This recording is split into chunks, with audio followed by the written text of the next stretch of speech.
The idea to be bullied at my age by someone like this. We always hear about people from Eastern Europe. I'm just starting to see it. As a kid, I said Hitler, it's a nightmare that never would happen. But now I see that it's possible.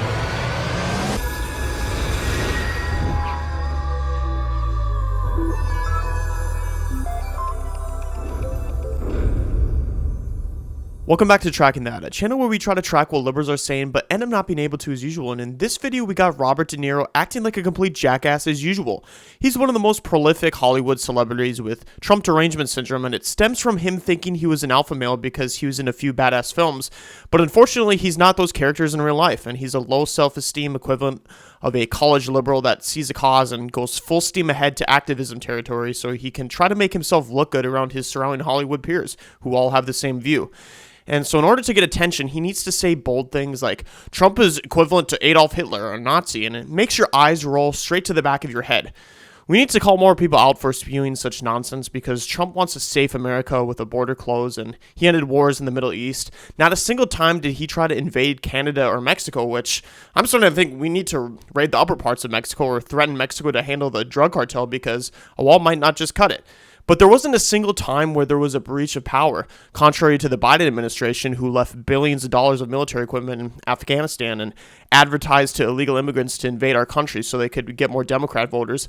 I'm sick of hearing this old shriveled up ballsack have these terrible analysis.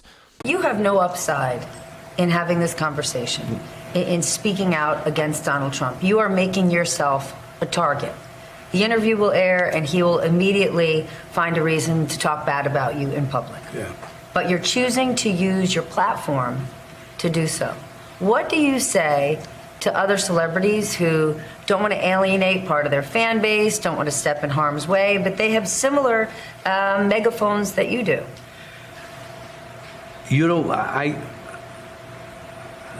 The idea to be bullied at my age by someone like this is not happening.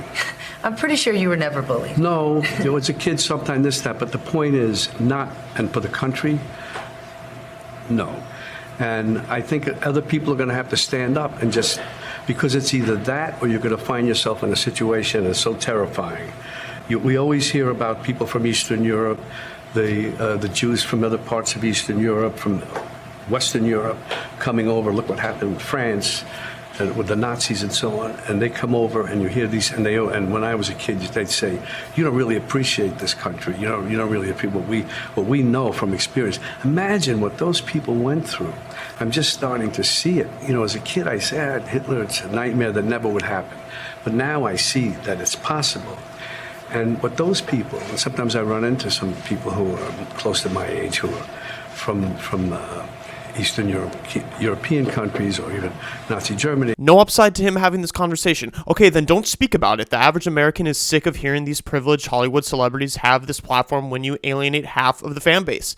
But this is one of the situations where we need to ask the question, who asked? Because if anyone wants an in-depth political analysis, nobody is going to ask Robert De Niro's zero brain cells.